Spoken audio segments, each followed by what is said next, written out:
Thank you. And indeed, well, it's a long title, so I won't repeat it. But I will say that this is joint work with Dani Chefetz, Amir Lalush, Rachel Minkov, Tami Tamir, who is my twin sister, Gal Vardi, and Moshe Vardi, who are not related. So what is the story? The story is that we have formal verification, we have classical theoretical computer science, and this talk tries to build a bridge, let's say, between them. So I assume that we are more familiar with, why cannot I jump, okay, with this part of formal verification. In formal verification, we want to know whether a system is correct, and this is a difficult question. Difficult, I mean, it's undecidable. Yes, if we describe it as a language of systems and specifications, so the language of all correct systems, it's undecidable. Even the halting problem is undecidable. So we are solving some restricted variant of this. And there are two main approaches to answer this question. One is the older one from the 60s. We check whether the system is correct by testing it, by doing simulation. And we will focus on the more, I'm saying modern, but the later approach of formal verification from the 80s. So what is formal verification? We take the system, we translate it to a mathematical model, M. We take a desired behavior for the system, translate it to a formal specification. And once we do this, the question of whether the system has the desired behavior is reduced to the very formal mathematical question of, does the mathematical model satisfy the specification? And this is called model checking, and all kinds of variants of model checking. It depends on the mathematical model we use for the system and the formalism for the specification. The most common ones are to use a labeled graph, state transition graph, in order to model the system. So each state corresponds to a configuration of the system, and it is labeled by atomic propositions that may be true or false in each configuration, and transitions correspond to transitions among configurations. So that's the mathematical model of the system. And for the specification, we talk about ongoing behaviors of the system. So it's not specifications like the input-output relations. It's not the program sorts the vector of numbers, but rather things that talk about an ongoing behavior. And we use temporal logic or automata. It is not important to the rest of the talk, but the important thing is that we have a formal specification, a formalism for specifying behaviors. So this is a formal verification. And in model checking, we get as input a labeled graph. This is the system, and the property P, that's the specification. And the output is whether the system satisfies the specification. We get either yes or no. If we get no, then we even get a counterexample that enables us to fix the system. Sometimes we fix the specification. And this is a very impressive algorithm, model checking. If you want, you can say that this is the mother of all graph algorithms. We get as input both the graph and the property. Think about your algorithm courses in your undergraduate studies. So we have an algorithm for flow, an algorithm for shortest path, an algorithm. So each problem had its own special ad hoc algorithm. In model checking, we get as input both the graph we want to reason about and the question we want to answer about the graph. So it's a very strong question. And you can ask, perhaps we can specify, for example, recalculability, or ask whether the max flow is more than 50, or whether the system, the graph is planar, all kinds of questions that we don't usually ask in model checking. In model checking, we ask things that we can specify with the specification formalism. So there is a clear trade-off between expressiveness, the type of questions we want to ask, and computability, complexity, and whether this model checking procedure exists. And what we have in model checking, as we said, the specification formalism is automata or logic, something that describe languages, the language of the graph. So on the one hand, we have very limited specification formalism. They are not, I mean, we don't view them as limited because we can specify many interesting ongoing behaviors. But if you think about, again, your favorite graph theoretic problem, it's not clear we can specify it with automata or with temporal logic. But what we do have, we have very rich graphs. And what do I mean by very rich graphs? I mean that the graphs that we use in order to model systems are usually richer than the graphs that we meet in algorithms courses.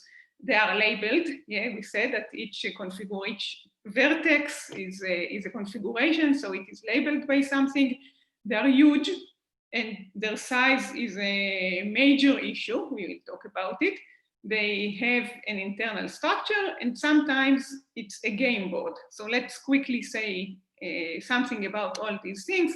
So the fact that the graphs are huge, we know that there is the state explosion problem, and many issues in formal verification has to do with handling such huge and possibly infinite systems, symbolic methods, abstraction, compositionality. So just think how much research we have in formal verification about the state explosion problem. And people in graph theory, the type of question that they answer, yes, let's take, for example, max flow. Yes, this is a classical problem on graphs. So they have an algorithm. It may be of linear complexity, polynomial complexity, exponential complexity, but we don't see work on finding max flow on graphs given by BDDs or things like that. So this is something we do. We handle huge graphs. The graphs have an internal structure. What do I mean by this? So sometimes the system, again, is not given as a flat graph, but as a parallel composition of some systems or a sequential composition. In sequential composition, I mean that I have the outermost graph. Think about software. Yeah, so I have the main piece of software. It may call procedures. This procedure may call other procedures, and so on. And there are many issues here. One is semantics. Yes, the properties I ask may refer to this internal structure, but also complexity. Yes, the state space of the flat system, if I'm taking a parallel composition of systems, then I have an exponential blowup also when I have a sequential composition. And we in formal methods care about this internal structure. People from volume A, yes, the theoretical TCS, usually talk about graphs, and they don't talk about this internal structure. And the last issue is a game graph. In formal verification, when we design a correct system, we really design a winning strategy. A winning strategy in a game in which the environment tries to generate a computation that does not satisfy the specification. Yes, we can think about a reactive system as a player in a game in which the environment wants to generate a bug, and we want to respond in a way that does not generate a bug. Formally, here we're talking about open systems, and formally in an open system, yeah, the states are not just labeled, but we distinguish between system and environment, and some moves that are controllable and not controllable. We talk about transducers, and not just about labeled graph. And again, this open view, we don't see it in classical graph algorithms. So we have 40 years of research in the formal verification community on reasoning about rich graphs with these parameters, but we do it only in the context of the model checking problem. And what we want to examine, it's a series of works, and I will survey them in this talk, is what happens to classical graph theory problems when we ask them with respect to rich graphs. So this is the main idea. Questions before we delve into so the talk is going to consist on many examples of what happens to classical graph algorithms when we apply them to rich graphs. So Alexandra, I can't see the chat. So if there are... Yeah, I'm monitoring. So far, there are no questions. Okay, so let's start. I'll let you know. Okay, so let's start with some examples, and let's start with the fact that the graph is labeled. So what is the idea? When we reason about a labeled graph, we are going to add a specification to the desired output. When I say a labeled graph, I mean that we have an alphabet, sigma, and we have a labeling function. In this example, it's an edge. Each edge is mapped to a letter, but you can also think about graphs whose vertices are labeled. And since each edge is labeled by a letter, then each pass induces a word, right? Just the concatenation of the letters along the edges in the pass.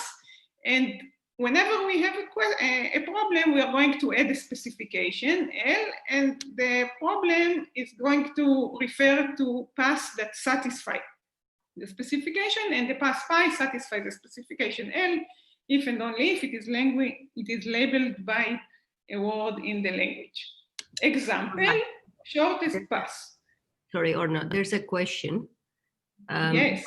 Are graphs assumed to be directed? So it depends on the problem, and for each problem we will say whether they are directed or not. So now in shortest pass, yes, they are directed. So in the classical version of shortest pass, what's the input? It's a graph G, 2 vertices, S and T. The graph is weighted, and we seek a shortest pass in G from S to T. In this example, we have this pass, 2 + 2 + 1, it's 5, okay? So that's the classical version. What is the labeled version? It's what you guess. We have now labels in the graph. So we also have a specification, and now we seek a shortest pass in G from S to T that satisfies L. And let's assume that L is given by a deterministic finite automaton or a regular expression. Let's see what it does to the complexity. First, let's see an example. So let's assume that the alphabet is A or C, and my specification says that, so this is the complicated regular expression, but it only says that there are no 2 successive A's. So you can see that the shortest pass we had earlier does not satisfy the specification, and I seek a shortest pass that does satisfy it. So what can it be? It may be this one is ACC, it satisfies the specification, and its length is 8, right? 3 + 4 + 1. Is it the shortest? No, I can also go from here. It satisfies the specification, and it's 2 + 3 + 2. Okay, so the question is clear. And now what we are going to see is what happens to this classical... Just a question. In this specification L, the fact that you have a star there, I mean, it seems like you're using a plus instead of a star because you want the C to be there. Because otherwise the shortest path would be something that only has one A, no? But then it wouldn't satisfy the requirement to be a pass from S to T. Oh, from S to T, okay, yeah. Yes, yes, otherwise, yes. And an interesting issue is that really sometimes when I have a specification, I can omit this requirement from S to T. And for example, in my specification, label S by something and label T by something.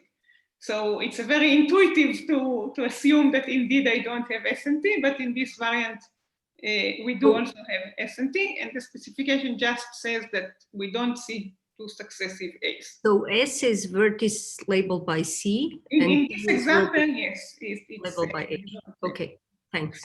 Okay, so we know that in the classical setting with no labels, then finding shortest path is polynomial.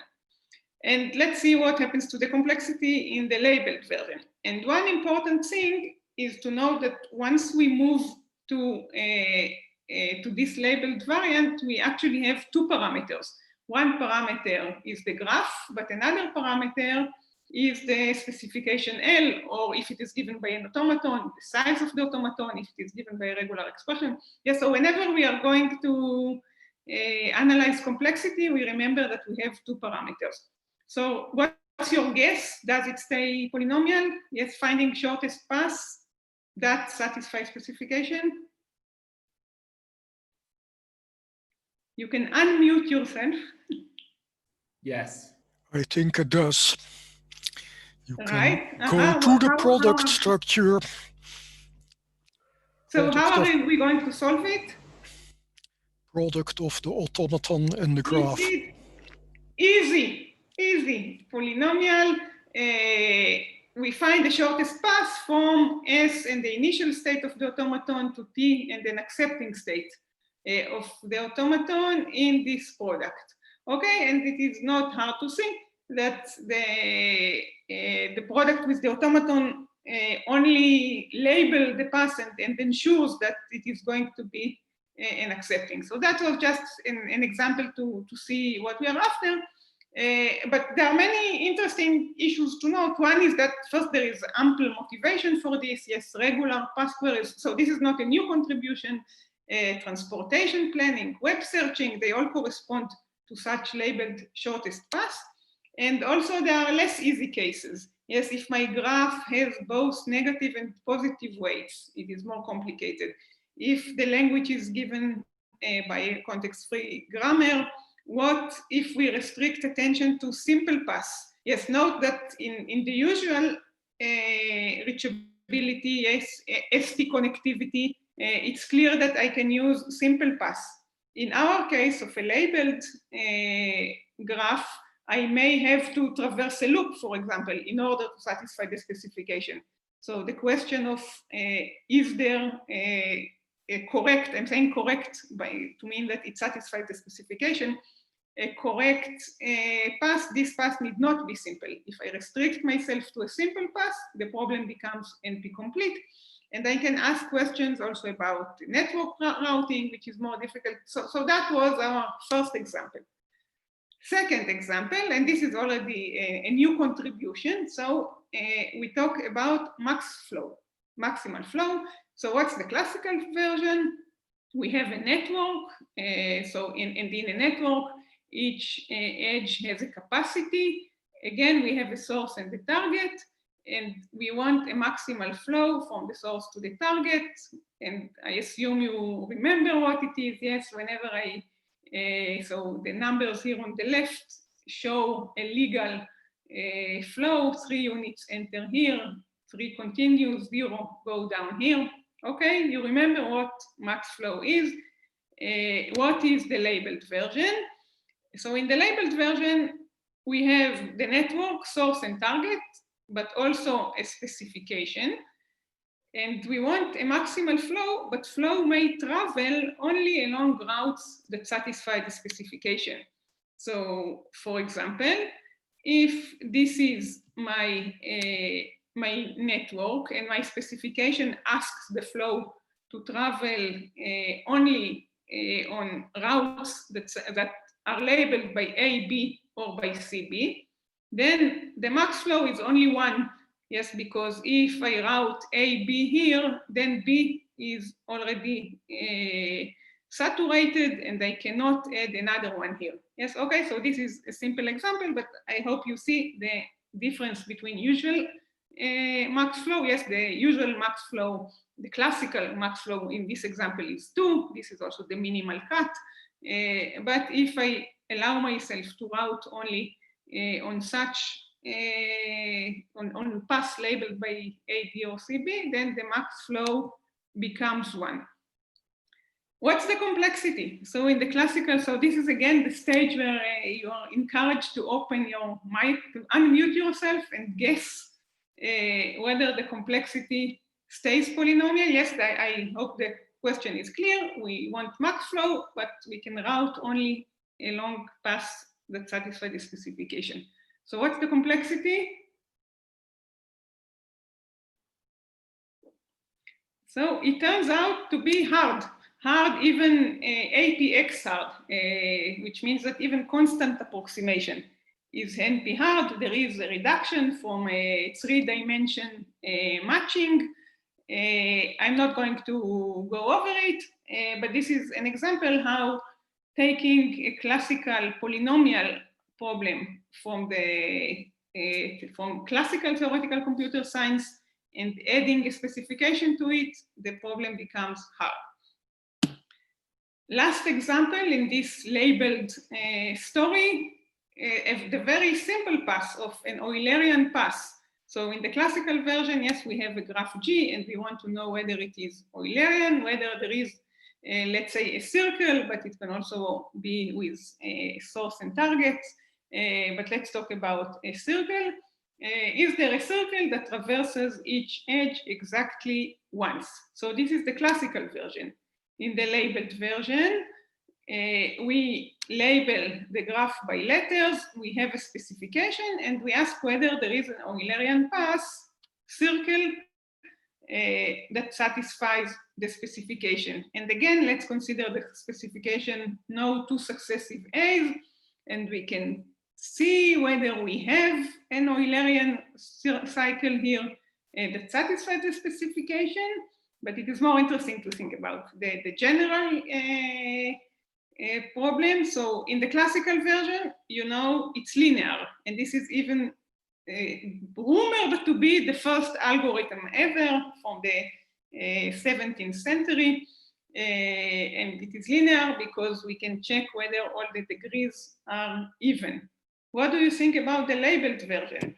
Yes, I give you a graph. I also give you a deterministic automaton for the specification, and I ask you whether there is an Eulerian pass that satisfies the specification.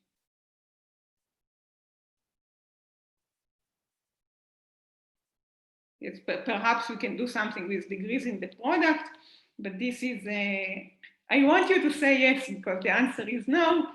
We cannot. It turns out that it is NP, NP complete in the general case.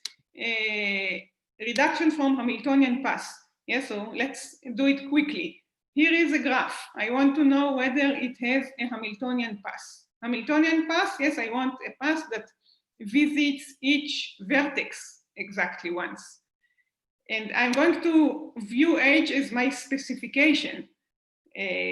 What is the specification? The alphabet is the set of vertices, and the allowed the allowed pass, the allowed word in the specification are passes in H, and I can do it by moving the name of the vertex to the edge.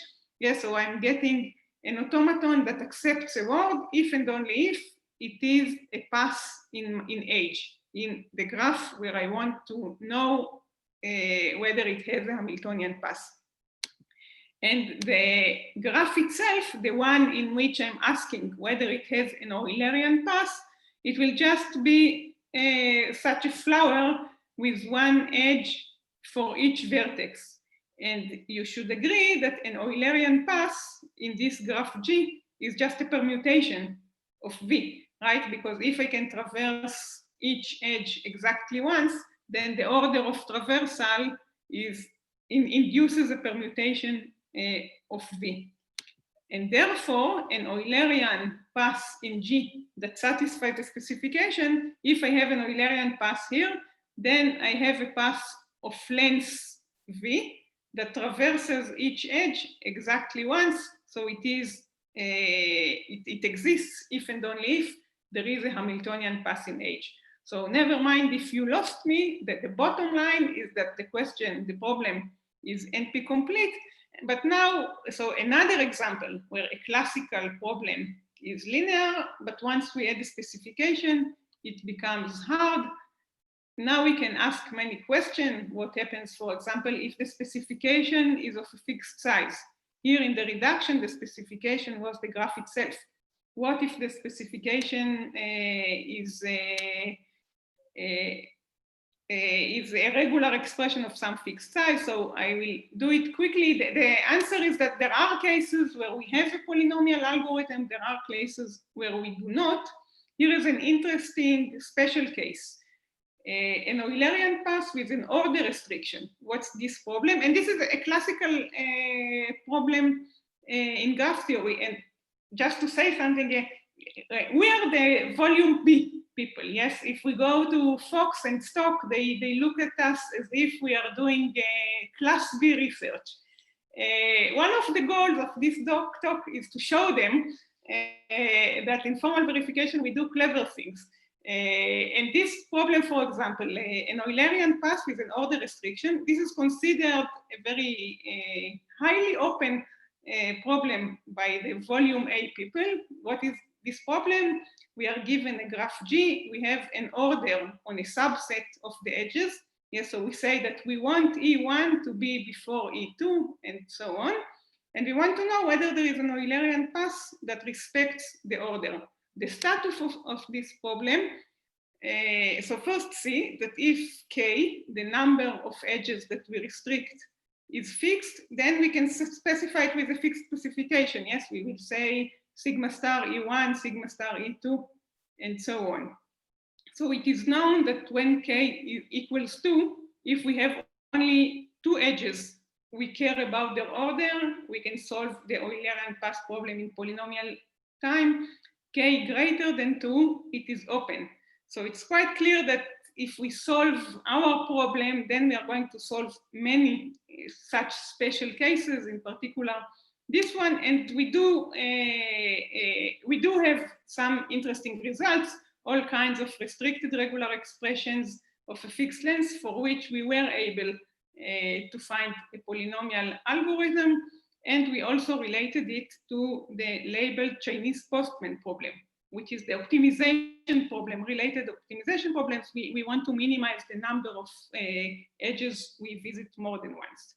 So this is what I wanted to say about labeled graphs, and we will move on to graphs with an internal structure, unless there are questions.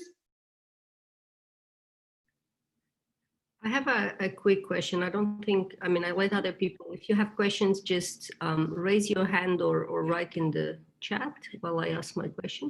So in these labeled graphs, you mostly considered unstructured labels. Have you looked at labels with a structure or even weights, like weighted graphs and weighted properties? So there are some, so we looked about this, the specific examples we are going to show, I'm going to show. Some of them have weights. Yes, if we talk about shortest path, shortest label, then we have both weights and labels also in flow. But we didn't do specific things like properties that refer to sum of weights and things like that. Yeah, that's what I was thinking. Properties that are perhaps small weighted automata or something like that. Right, yeah, so this is a highly relevant thing to do next. Yeah, and there's another question from Sanjeeva. Sanjeeva, do you want to unmute yourself and ask, or should I? Sure, well, you could go ahead. Okay, I'll ask Sanjeeva's question. You mentioned one approximation result, APX hard. What is in general known for labeled Eulerian paths? So that was for the labeled max flow, the APX hard. Yes, the question is that in general, are there a bunch of results for approximations for these kinds of labeled graph problems? Not yet. You're very welcome to, yeah, and at the end I will mention all kinds of open problems, and yes. Thanks. Yeah. Many, so actually one of the things I like about this project is that when undergraduate students want projects, yes, so all the questions we have from graph algorithms, they just didn't consider such extensions. And the same way they consider approximations, we can do it too with our rich graphs. And there's another question from Peter van den de Bos. Thank you. I have a little problem with your reduction from the Hamiltonian problem to this Eulerian path business. You mentioned that the graph is the specification. But if I think about the property you are trying to capture, Mhm. in translating it into an automaton, you're basically using negative properties, which means you're taking some sort of intersection and then go to the complement, and that inflates the size of the graph you're looking in Hamiltonian circuit in. No, I don't agree, because the automaton I have is deterministic, right? If I direct the edges according to their destination, I mean, in this example here, I directed the edges in a non-deterministic way according to the vertex they leave. But I could have also directed them according to the destination, and then the graph is polynomial. But you are perfectly right, and this is related to the fact that now we have two parameters to the problem. One is the graph, and one is the specification. And here, I didn't cheat, but the fact we got NP hard has to do, that's the purple thing here, with the fact that the specification was not of a fixed size. And indeed, once we fix the specification, there are cases, we do have a result that in general for a fixed size specification, it is still NP hard, but the polynomial cases we did manage to find were for a specification of a fixed size. Okay? Okay. So Yes. we are moving on to graphs with an internal structure, or actually I will jump to game graphs, so we will be able to do it peacefully. Game board. So in classical graph algorithms, so, and if you lost me, yes, now it's a good time to return, because it's a new topic, graphs that are games. So in classical graph algorithms, we have full control on all steps of the algorithm. And in the game setting, we are going to see what happens if some steps are performed by a hostile environment. What do I mean by this? And let's start with a simple example, reachability. So in the classical version of reachability, we have a graph G, source T, target, source S, target T, and let's assume that T is a set of states. Yes, so here it's the double ones.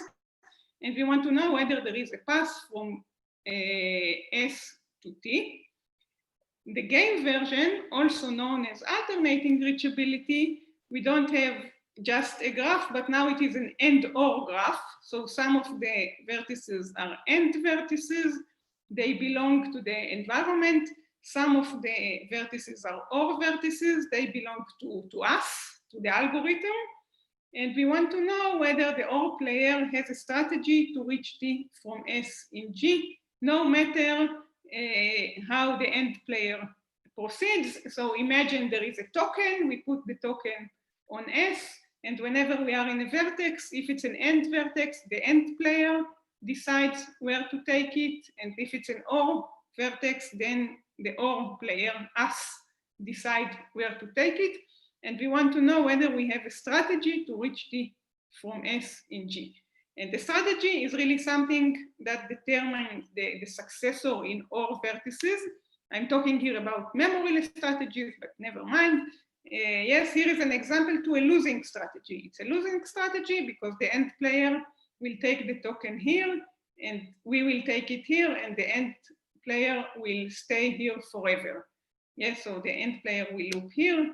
This is a winning strategy because if the end player moves the token here, we will get it here. And if the end player moves the token to the right, we will get to T also. So T is reached. What happens to the complexity? And this is well known. So classical version, the complexity is n log space complete, right? Reachability is the classical NL complete problem. What do you know about the game version? The complexity? P space hard. It's P time complete. It's P time hard. So why it is in P? It's in P because we can do backward reachability. We can start from the target and go backward. And it is P time hard because there is alternation there. We can encode, for example, Boolean boolean circuits with it. So it's p time complete.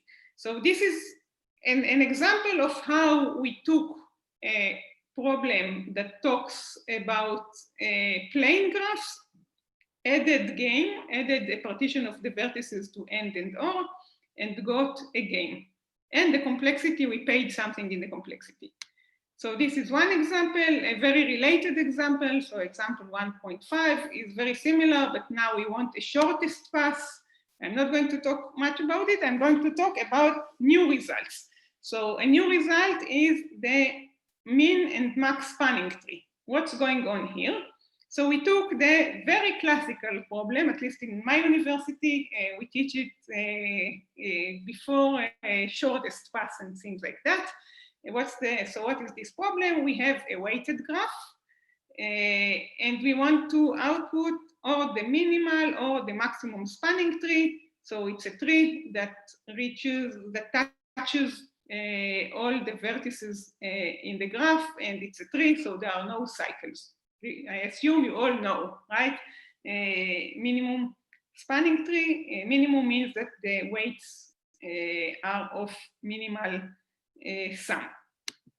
What is the game version? So let's do it slowly because here starts the fun. Yeah, so we have two players and they alternate moves. We have a maximizer, and the maximizer aims at maximizing the weight of the spanning tree, and we have a minimizer which aims at minimizing the weight of the spanning tree.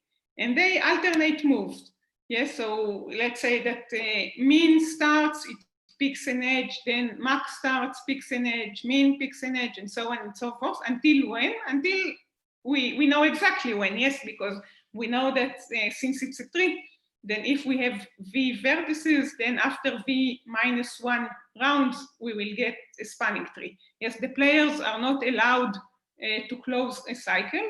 So a strategy for a player is something that takes a forest. Yes, the set of trees we obtained so far, because it's a collection of trees, and we add the next edge. Okay, so this is the strategy and the value. And let's think about the max player. So the value of the game for the max player is the size of the maximal tree. You can imagine what I mean by outcome of alpha and beta if we have two strategies, alpha and beta. So this is the heaviest tree that max can guarantee. Yes, so this is the game. Let's see an example, and we will see an example with a moral, and we want to ask about how to design optimal strategies. So in the classical version, and the classical version you can think about as a version with a single player, either a min or a max player, we have the notion of greedy strategy. Yeah, so if I am the max player, it is guaranteed that if in every turn I will choose an edge, the heaviest edge, then I will get the heaviest spanning tree, a max spanning tree. So the first question we want to know is whether a greedy strategy works here. Yes, so suppose I have a graph, I am the max player. Will it be good for me or optimal for me to choose in each turn the heaviest edge that does not close a cycle? What do you think? Here is a hint. So the answer is no. Here is an example. Yes, the greedy strategy for the max player will choose some 1000th edge, right? And then the min player will respond with this edge. The max player will pick another 1000th edge, and min player will choose this edge, and we will choose again that edge, and the game ends. The game ends, and we got a spanning tree of weights 3002. Is it optimal? If you are the max player, what will you do in an optimal strategy?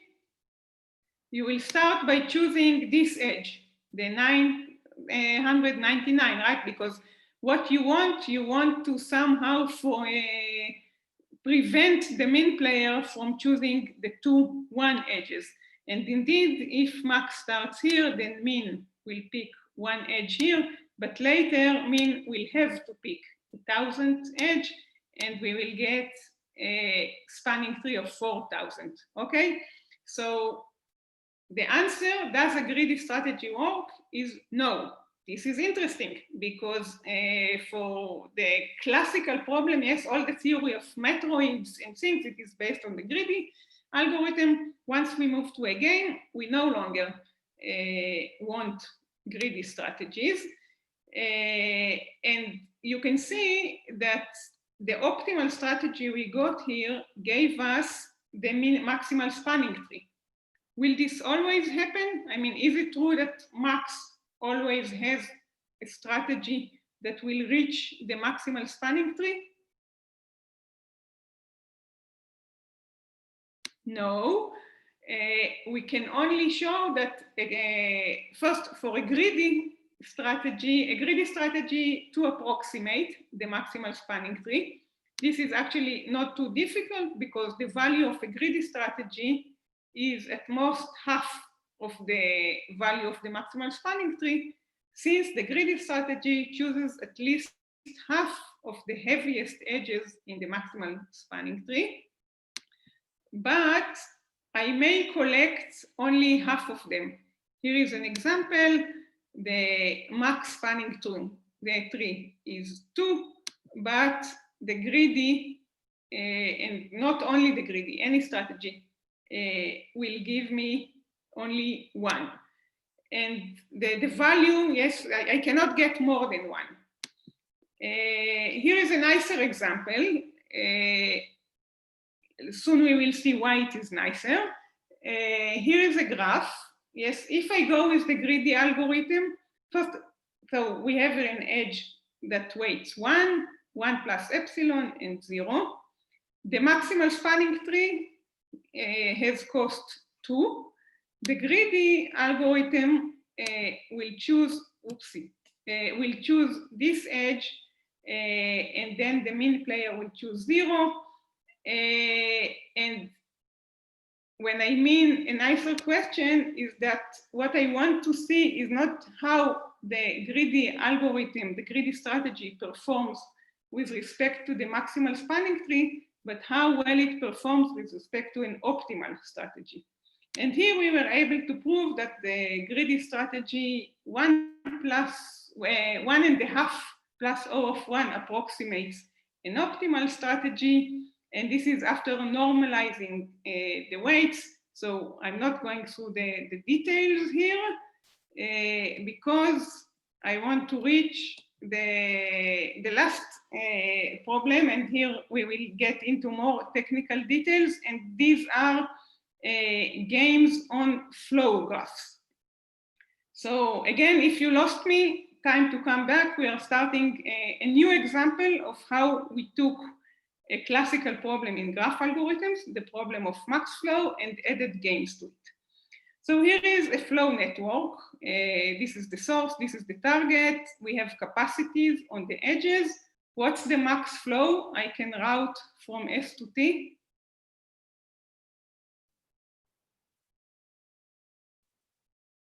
It's 2, right? Because here there is a cut of 2.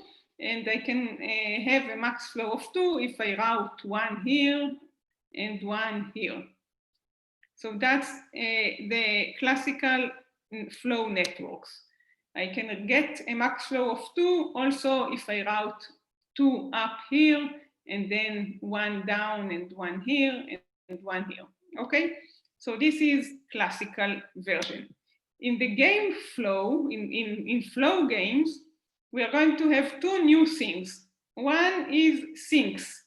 These are the black vertices where flow goes away. And we are going to have also vertices that are controlled by a hostile environment. So whenever flow reaches this vertex, a vertex that is controlled by the environment can decide how the flow continues. In our example here, if I am the player that plays on the round on the round vertices, and I let 2 units of flow travel up here, then the bad guy, the environment, will take one of them up to the sink, and one is going to reach the target. So the flow is only one, because once a unit of flow reaches the sink, I don't count it as reaching the target. And notice that even if I start and saturate both edges, so I take 3 units of flow, one of them I will direct down, 2 of them I will direct up, then the bad guy is going to take 1 unit here up and 1 unit here down. What happens at V? At V, 2 units of flow enter. There is capacity only for one of them to continue. So again, the flow is only 1. Okay, so this is the intuition about the game. Now let's define it formally. So what is a game, a flow game? So in a flow game, I have a flow networks.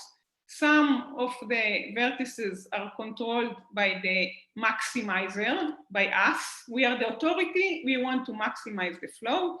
And these are the circles. And some vertices, we have no control on what happens to the flow. The bad guys are going to direct the flow in these vertices. And we want to reach, to maximize the flow that reaches the target.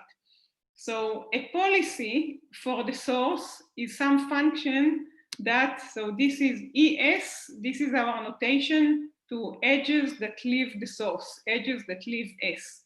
So I have a function that map each edge that leaves the source to how much flow units I'm putting there, and the FS, the policy for an edge E must be at most its capacity.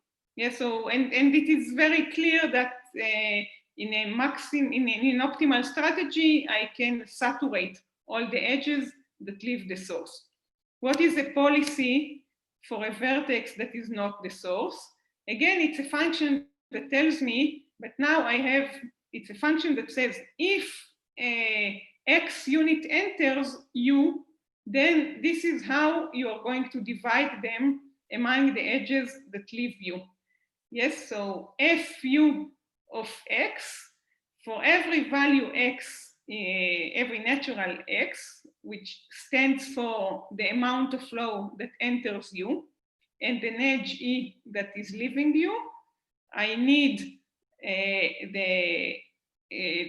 my routing not to exceed the capacity. Yes, if I direct 2 units of flow to some edge, then the capacity must be at least 2. And the sum of flow, the sum of flow, the flow that leaves the vertex is the minimum between X, the amount of flow that enters, and the sum of capacities. So it is what you imagine, and we will soon see an example. It just says that in vertices, in round vertices, I apply my policy, and in boxes, the environment does it. So a strategy for the max player, policies for all the circle vertices, for the minimizer, the bad guys, the one that wants as few units as possible to reach the target. So these are policies for all box vertices. And once we have such policies, and let's assume that the network is acyclic, and we have strategies, then they induce a single flow, and we can count, so that the outcome of 2 strategies is the amount of flow that enters the target. So edges that enter EU, and edges that enter U, ET, edges that enter the target. So if you lost the notations, it is just the game proceeds like that. Max comes, fix her valves. Yes, so we have a flow network. So first, the good guys declare how they are going to direct the flow, and then the minimizer, the bad guys come and fix their valves, and now we open the main valve, and flow starts, and we want the value of the game is the value we'll get with our best strategy. So now complexity. We know that in classical flow networks, the problem of finding the maximal flow is polynomial. Now finding the value of a game, the highest value that the maximizer can get, it is sigma 2p complete, which means it's an NP with an oracle to coin P. Upper bound, we guess the strategies. Lower bound, it's complicated. The reduction from QBF2, I'm not going to go over it, but we can model a formula by a flow network. For example, if we have an AND, in order for an AND gate to have value 1, I need both inputs to be 1. So this is translated to a vertex that is controlled by the minimizer and has an edge to the sink. Only if both incoming vertices have flow, one flow unit will go here. And I can also use the boxes and circles in order to model existential and universal quantifiers. So complexity, we are not going to talk too much about it because I want to show you an example to make sure you understand and to show something, an interesting phenomena. So let's look about this game and let's try to see what's the value of the game. So what happens in this game? We have 2 units of flow entering U, and now the bad guys can decide whether to take these 2 units and transfer them up here or down here or to the middle. And the bad guy is going to do it after we declare what we are going to do in V0. So let's find an optimal strategy for the maximizer. And an optimal strategy for the maximizer is what to do in V0. So if we are the maximizer and we have, before the game starts, and now that this is the only vertex in the game where we really have a choice. 1 unit of flow comes and we have to decide whether to take it up or down. In all other vertices, it's clear that we have only a single destination. So 2 units of flow comes. How to direct a flow of 1 that enters V0? If we direct it up to V1, so we direct it up to V1, now you are the minimizer. What are you going to do with the 2 units that enter U? You know that we are going, that the good guy, that the maximizer is going to take 1 unit that arrives here and transfer it up. Yes, so the bad guy is going to take the 2 units and put one of them here, and one of them will go to V1. And here we will have a loss. If we direct the flow up to V1, then we will have a loss of 1 unit here, and the outcome will be 1. Okay, and if we direct the flow of 1 that enters V0 down to V2, then the minimizer will take 1 unit here, 1 unit here, and again, the outcome is 1. Can we do better? Can we ensure an outcome that is more than 1?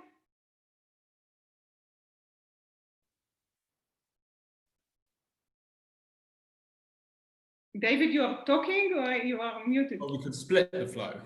We can split. We can split. What happens if we split? You're right. If we partition between V1 and V2, then what will happen? The bad guy will take 1 unit here and 1 unit either. Yes, first notice that if the bad guy transfers 1 unit up and 1 unit down, we will get 2 units. So we, in an optimal strategy of the minimizer, she's not going to do it. But if she transfers 1 unit to V0 and we split it, then only 1/2 is going to be lost. So if we partition the flow between V1, it should be here, and V2, then the outcome is 1.5. What is the moral? The moral is that non-integral flow is better. And this is very important because in classical flow networks, there is a very fundamental result that if there is a max flow, there is also a max flow, an integral max flow. And here we see an example that once we move to games, the strategies need not work with integrals. An optimal strategy splits the flow, So many new questions about non-integral flow games, what happens when we partition the flow.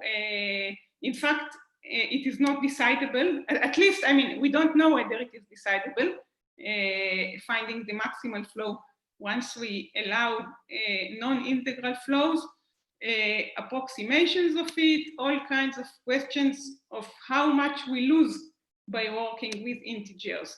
We have examples, so for every n greater than 1, there is a flow game Gn, such that the value of the game is 1, but if I allow non-integral flow, then I am more than n, so I cannot bound the loss. And Orna, there's a question. yes. What happens if the players act in topological order? Peter van dem de Bos asks. Soon we will get it. So the situation is not much better. We obtain decidability in the case of non-integral flow, but we still need the non-integral flow. And there's a second question. In the flow game, can we say that there is an optimal flow with rational flow?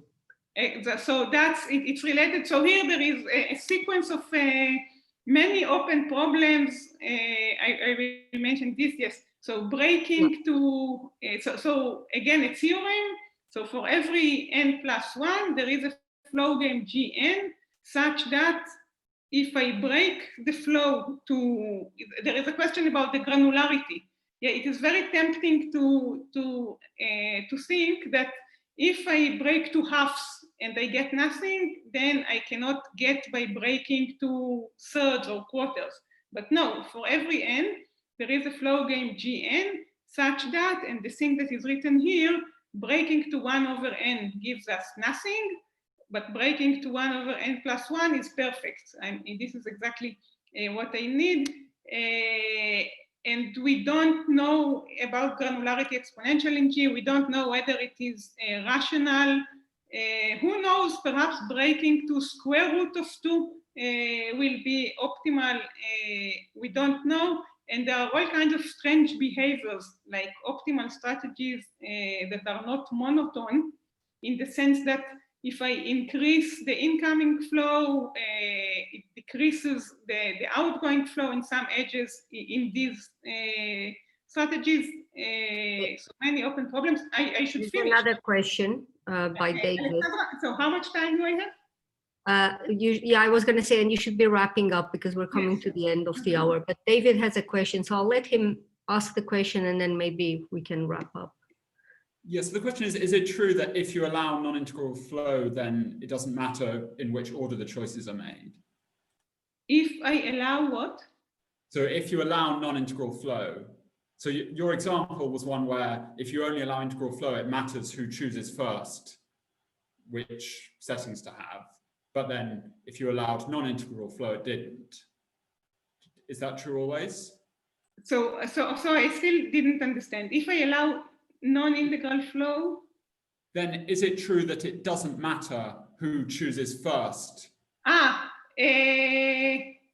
No, it does. It is important who chooses first. Also here, yes. But with a different example. Yes. And there is also a question, I mean, whether it's important, whether for both players I allow it, many open problems. So just to wrap up, yes, and there are many variants of it, like what you mentioned, the dynamics, if I set the valve only when flow arrives, what happens if I have many players? Each player has its her target, and now it's a non-zero sum game. So Nash equilibria, things like that, adding labels, end games, evacuation games. So I'm sorry I don't have time for this, but yes, just to tell you what it is. So, you know, if there is suddenly fire in this shopping mall, there are studies that show that these two people are going to be safe, and these also, but this woman here is going to spend a lot of time hesitating where to go. You know what's the solution? Next time you see such a thing in a shopping mall, so this is the purpose of these things, to let people decide well in advance without knowing that they do it about their evacuation path. So this is called gold recognition design. Why it is related? Because the special case of our flow games, where all edges are hostile, where all edges belong to the maximizer, they are related to evacuation. How many people are going to escape in the most unfortunate routing scenario? So this is, if you want, you can call it mean flow. Yeah, I want to maximize the flow in the most unfortunate routing. And there may be some layers, so many motivation about this, and also the fact that there are cases where I must work with integers. Okay, to sum up. So to sum up, in formal verification, we have graphs with a rich structure, and we wanted to see what happens to classical graph algorithms when applied to rich graphs. We show, for the case of labeled graph, shortest path, max flow, and Eulerian path, what happens to them when we add a specification. We didn't see hierarchical graphs, what happens to shortest path and to max flow. And for the cases of games, we saw spanning tree games and max flow. And there is more to take from formal verification to classical graph theory, abstraction, timed graphs, symbolic methods, weighted automata, many things that we develop in formal methods for the specific question of model checking, but it's very interesting to ask them about classical graph algorithms. This is it. Thank you.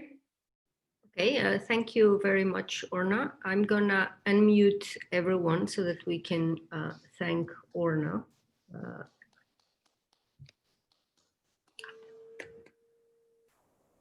Well, I didn't manage to unmute people because it seems I can only mute. So if people can unmute themselves, and we can thank Orna.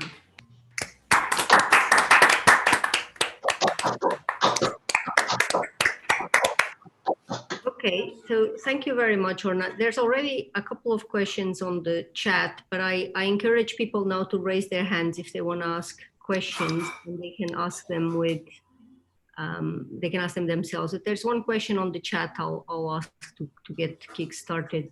It's a question I also had, which is in the last example you showed with the adversarial player.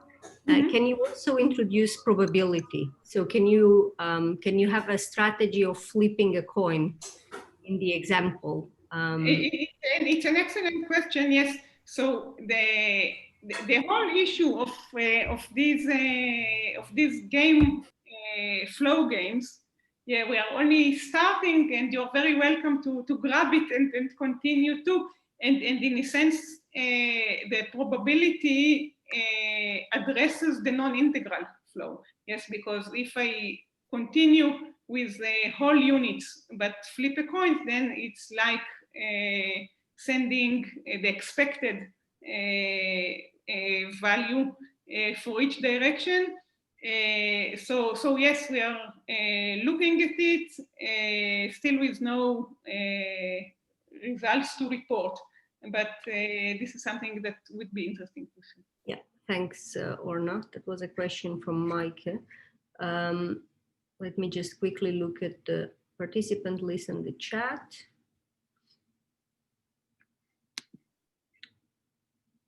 it looks like there are no immediate questions now. We had several questions during the talk, but perhaps during coffee break, people will get a chance to talk to you. So thank you very much for the talk, Orna. And what we do now is everyone who stays on, we will split into coffee break rooms, depending on how many people stay. But I ask you to please turn on your camera so that I know that you are there when I assign the coffee break rooms.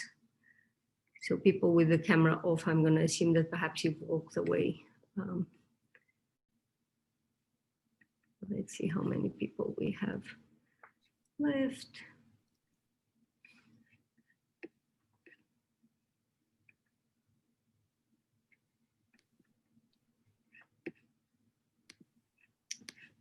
Okay.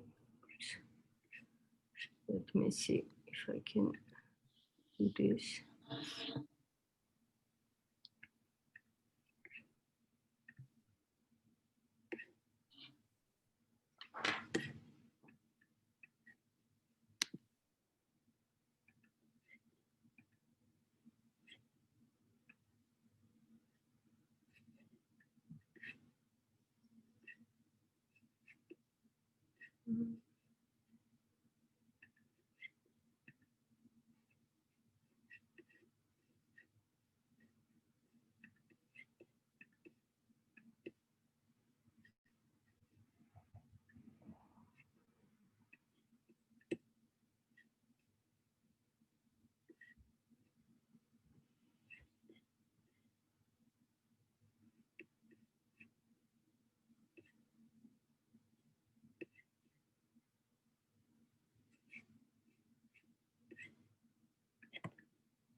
If anyone wants to join the coffee break, please turn on your camera so that I assign you to a room, or write to me on the chat.